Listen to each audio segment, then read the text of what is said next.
Assalamualaikum warahmatullahi wabarakatuh. Kami tim 8 Akuntansi 2020B dari Universitas Negeri Surabaya akan mempresentasikan mengenai sejarah teori akuntansi.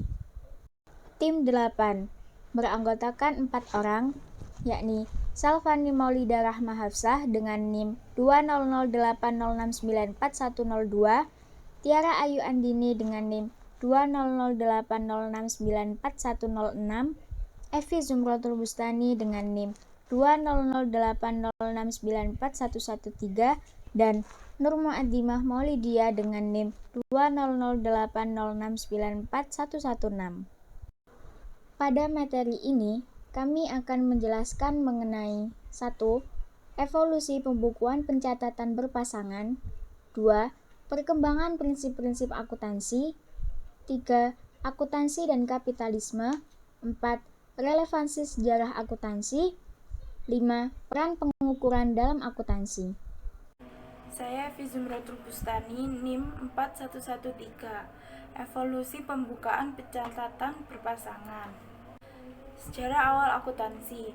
Pada tahun 3000 sebelum Masehi, banyak ditemukan skenario-skenario tentang pelaksanaan pencatatan di sebagian besar kebudayaan di dunia. Di antaranya kebudayaan Kalden, Babilonia, Assyria, Sumeria, kebudayaan Cina pada masa dinasti Zhou, kebudayaan Yunani, dan kebudayaan Romawi. Berdasarkan skenario-skenario yang telah ditemukan, menurut A.C. Letton ada 6 prasyarat pembukuan sistematis. Yang pertama ada seni penulisan atau the art of writing. Yang kedua ada aritmatika. Yang ketiga ada milik pribadi. Yang keempat ada perdagangan. Yang kelima ada modal. Dan yang keenam ada kontribusi. Luca Pacioli. Luca Pacioli adalah seorang pastor dari Ordo Fransiskus yang diasosiasikan dengan pengenalan pembukuan pencatatan berpasangan untuk pertama kalinya.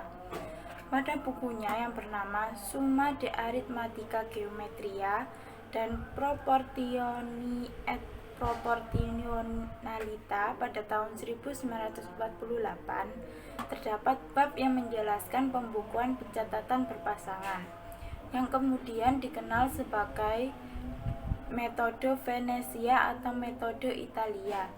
Dalam buku tersebut juga menjelaskan tujuan pembukuan adalah untuk memberikan informasi yang tidak tertunda kepada para pedagang mengenai keadaan aktiva dan untung-untungnya.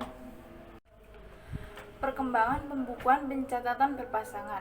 Metode Italia ini menyebar ke seluruh Eropa pada abad ke-16 dan 17, yang selanjutnya mengalami perkembangan yang baru, dan perkembangan ini meliputi pada abad 16 diperkenalkan jurnal-jurnal khusus untuk pencatatan berbagai jenis transaksi yang berbeda. Abad ke-16 dan 17 evolusi pada praktik laporan keuangan periodik.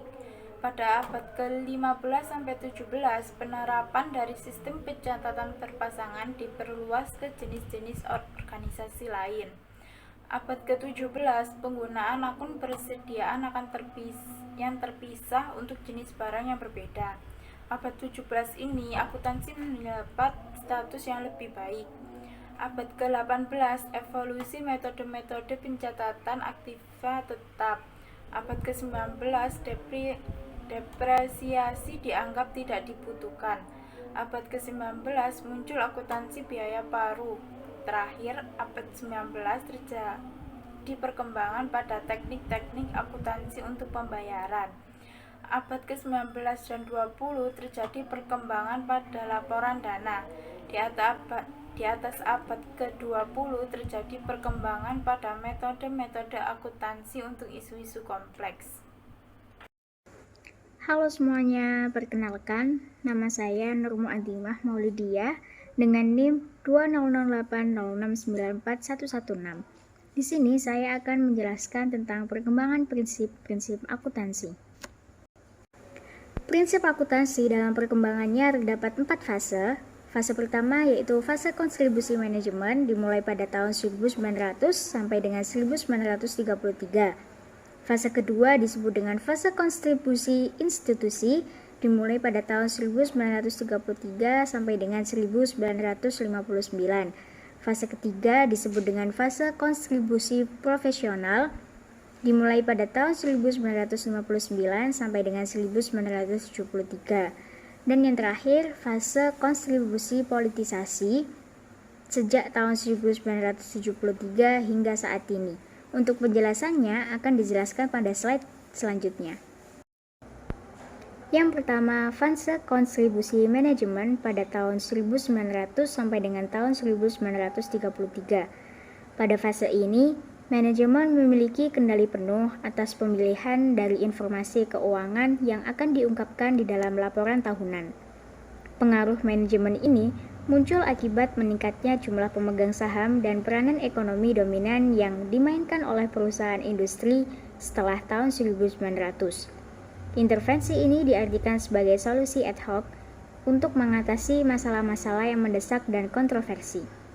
Selanjutnya, tahap kedua, fase kontribusi institusi, dimulai pada tahun 1933 sampai dengan 1959. Pada tahap kedua ini, ditandai dengan adanya pembuatan serta peningkatan peranan institusi di dalam pengembangan prinsip-prinsip akuntansi, yang meliputi pendirian Securities and Exchange Commission, persetujuan atas prinsip-prinsip umum oleh AIA, dan peran baru yang dimainkan oleh Komite Prosedur Akuntansi. Fase ketiga, fase kontribusi profesional, dimulai pada tahun 1959 sampai tahun 1973. Suatu komite khusus atas program riset yang dibuat di tahun 1957 dan 1958 mengusulkan untuk melakukan pembubaran CAP dan departemen risetnya. AICPA menerima rekomendasi dari komite dan mendirikan di tahun 1959 Dewan Prinsip Akuntansi dan Divisi Riset Akuntansi dengan misi untuk memajukan pernyataan tertulis dari apa yang dinyatakan sebagai prinsip-prinsip akuntansi yang berlaku umum. Fase keempat, fase kontribusi politisasi pada tahun 1973 hingga saat ini. Keterbatasan yang dimiliki oleh baik asosiasi profesional maupun manajemen di dalam memformulasikan suatu teori akuntansi telah mengarah kepada pengadopsian suatu pendekatan yang lebih deduktif sekaligus melakukan politisasi atas proses penetapan standarnya atas sebuah institusi yang diciptakan oleh pandangan yang berlaku umum. Aturan-aturan akuntansi hendaknya dibuat di dalam arena politik. Sejak awal, FASB telah menerapkan sebuah pendekatan deduktif dan kuasi politik dalam formulasi dari prinsip-prinsip akuntansi. Hal yang dilakukan oleh FASB mendapatkan nilai yang lebih baik. Pertama, adanya usaha untuk mengembangkan suatu kerangka kerja teoritis atau kesepakatan dalam akuntansi, dan yang kedua, dengan lahirnya berbagai kelompok yang berkepentingan yang kontribusinya diperlukan bagi penerimaan umum atas standar baru. Oleh sebab itu, proses penetapan standar memiliki aspek politis di dalamnya. Assalamualaikum warahmatullahi wabarakatuh. Di sini saya akan melanjutkan presentasi dari rekan saya. Perkenalkan, nama saya Tiara Ayu Andini, NIM 200806941106.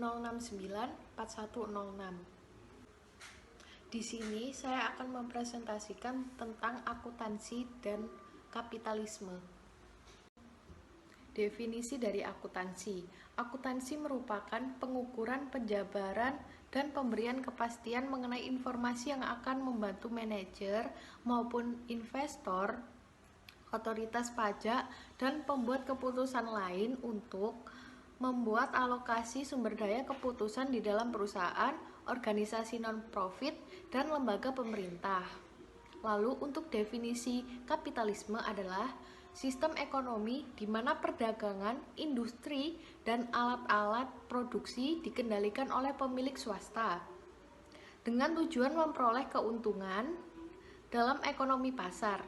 Pemilik modal dalam melakukan usahanya berusaha untuk meraih keuntungan sebesar-besarnya.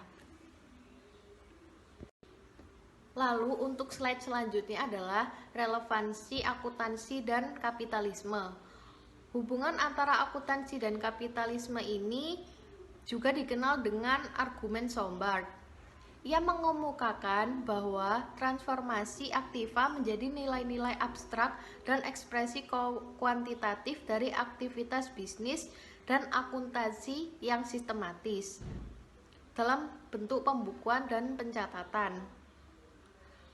Berpasangan membuat adanya kemungkinan untuk seorang wirausahawan yang kapitalis untuk merencanakan, melakukan, dan mengukur dampak dari aktivitas yang ia lakukan, serta melakukan pemisahan dari pemilik dan juga bisnis itu sendiri, sehingga memungkinkan adanya pertumbuhan bagi perusahaan tersebut.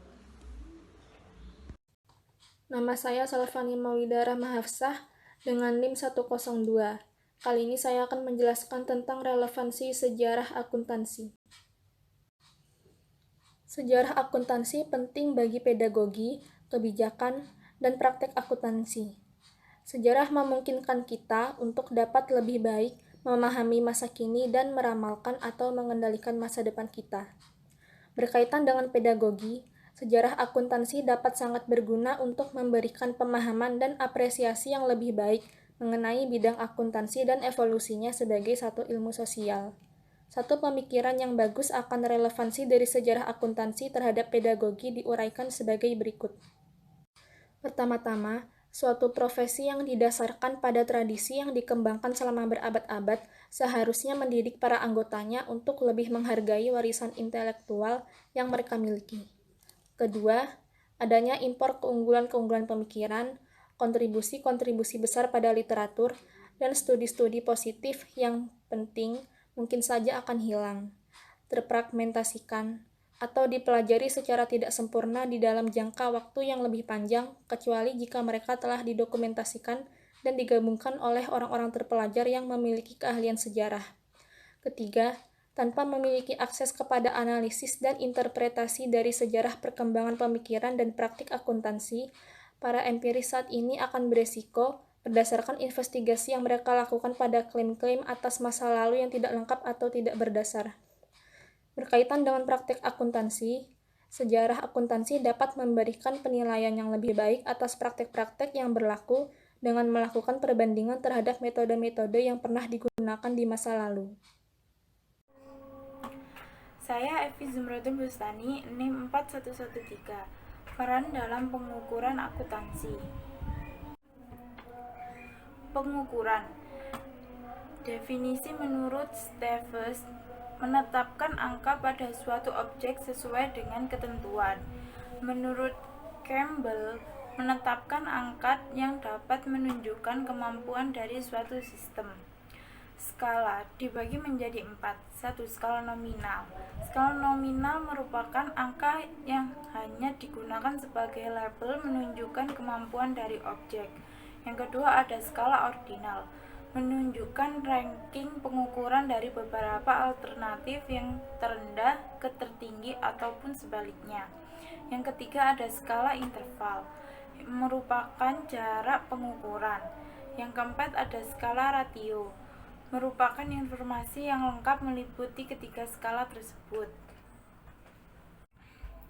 Jenis pengukuran ada 3. Yang pertama ada fundamental measurement, yang kedua ada derived measurement, yang ketiga ada fit measurement. Yang pertama ada fundamental measurement adalah pengukuran dapat ditetapkan pada suatu objek tanpa memperhatikan pengukuran yang lainnya. Yang kedua ada derived measurement adalah pengukuran dapat ditetapkan pada suatu objek dengan memperhatikan pengukuran yang lain. Yang ketiga ada fit measurement adalah jenis pengukuran pada ilmu sosial termasuk akuntansi, yaitu pengukurannya ditetapkan dari suatu observasi tanpa ada teori yang mendukung. Pengukuran dalam akuntansi terdapat 2. Yang pertama ada pengukuran modal dan pengukuran laba.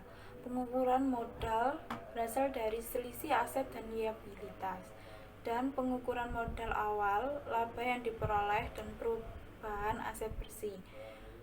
Pengukuran laba berasal dari perubahan modal karena perubahan periode, perubahan modal karena kegiatan termasuk peningkatan dan penurunan aset besi. Sekian presentasi dari tim 8. Mohon maaf apabila ada salah kata dan perbuatan. Kami dari tim 8 mengucapkan terima kasih atas perhatiannya. Wassalamualaikum warahmatullahi wabarakatuh.